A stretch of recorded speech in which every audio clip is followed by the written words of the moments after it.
Definition பார்த்தீங்கன்னா continuous random வேரியபிளுக்கு first random வேரியபிள்னா என்னன்றது பார்த்துக்கலாம். ஆல்ரெடி டிஸ்கிரீட் ரேண்டம் வேரியபிள் வீடியோவில் நான் இதை பற்றி சொல்லியிருக்கேன். அதே தான் a real valued function x whose values are determined by outcome of an experiment is called random variable. The proper definition of random variable. Sorry, அதை பற்றி இதோட ப்ராப்பர் டெஃபினிஷன் கிளியராக எக்ஸ்பிளைன் பண்ணியிருக்கேன். அதுலேயே திருப்பி ரிப்பீட் பண்ண வேணும்னு பார்க்குறேன். இப்போ இதில் கண்டினியூஸ் ரேண்டம் வேரியபிள் தான் இந்த வீடியோவில் நம்ம கண்டினியூ பண்ண போகிறோம். அதில் பார்த்தீங்கன்னா continuous random variable எதை சொல்ல முடியும்? a random variable which takes all the possible values in the given interval. கொடுத்துருக்க இன்டர்வல்ல இருக்க எல்லா பாசிபிள் வேல்யூ எடுத்துக்கிறது தான் கண்டினியூஸ் ரேண்டம் வேரியபிள் சொல்லுவோம். இப்போ இதை வந்து பார்த்தீங்கன்னா கண்டினியூஸ் ரேண்டம் வேரியபிள் வந்து எப்பவுமே ஜென்ரலாக வந்து அன்கவுண்டபிள் வேல்யூஸ் ஃபார் எக்ஸ். இப்போ டிஸ்கிரீட்ல வந்து பார்த்தீங்கன்னா கவுண்டபிள் வேல்யூஸ் ஃபார் எக்ஸ். இப்போ அதுக்கு எக்ஸாம்பிள் கொடுக்கணும்னா the amount of sugar in a fruit. ஃப்ரூட்ல எவ்வளோ சுகர்ங்கிறது கவுண்ட் பண்ண முடியாதுல்ல, தட் இஸ் அன்கவுண்டபிள்.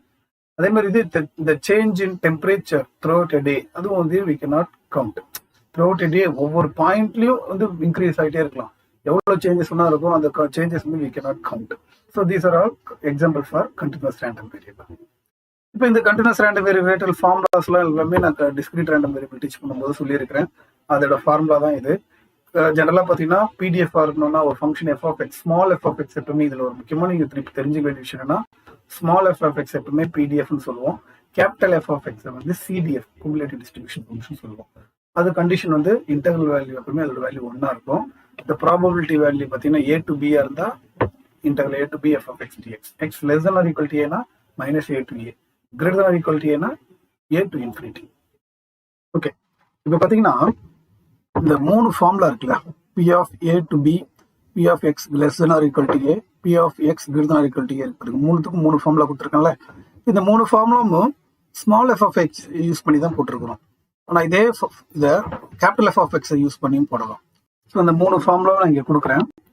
என்னன்னா அந்த மூணு ஃபார்முலாவும் யூசிங் பிடிஎஃப், பிடிஎஃப்னா ஸ்மால் எஃப் ஆஃப் எக்ஸ், அதே மூணு ஃபார்முலாவை using CDF capital F of x use பண்ணி எப்படி போடலான்றதை இங்கே டிஸ்கஸ் பண்ணலாம். என்ன ஃபார்முலானா பார்த்தீங்கன்னா P of a less than or equal to x less than or equal to b.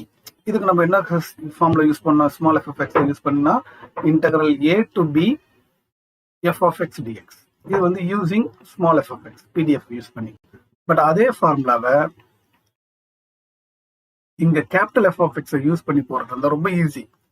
F of b minus f of a, second value minus first value, அவ்வளவுதான். உங்ககிட்ட வந்து கேபிட்டல் எஃப் ஆஃப் எக்ஸ் இருந்துச்சுன்னா இதை use பண்றதுக்கு பதிலாக capital F of x use பண்ணி போடுறது ரொம்ப ஈஸி. இப்போ அதே மாதிரி இன்னொரு ஃபார்ம்ல பார்த்தீங்கன்னா P of x less than or equal to a அப்படின்னு வச்சுங்க. இதில் நம்ம என்ன பண்ணலாம்? லெஸ் தன் ஆர் ஈக்குவல் டுனா minus infinity to a f of x dx. இது using small f of x. But இதுவே இங்கே வந்து யூஸ் பண்றதா இருந்தா x less than or equal to a, capital F of x use பண்றதா இருந்தா நம்ம என்ன ஃபார்ம்ல யூஸ் பண்ணலாம்னா f of a minus f of minus infinity. அதுவே இன்னொரு ஃபார்ம்ல வந்து P of x greater than or equal to ஏன்னு இருந்தா நம்ம என்ன பண்ணுவோம்னா a to infinity f of x dx அப்படின்னு யூஸ் பண்ணுவோம். பட் அதுவே capital F of x use பண்ணி போறதா இருந்தா x greater than or equal to a அப்படின்னு வரும்போது f of infinity minus f of a. So அவ்வளவுதான், வெரி சிம்பிள்.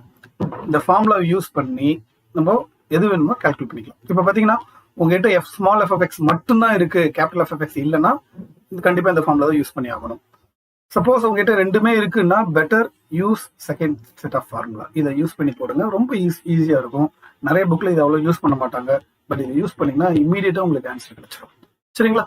ஸோ இதை பேஸ் பண்ண சம்ம இந்த எக்ஸசைஸ் நம்ம வீடியோவில் நம்ம பார்க்கலாம்.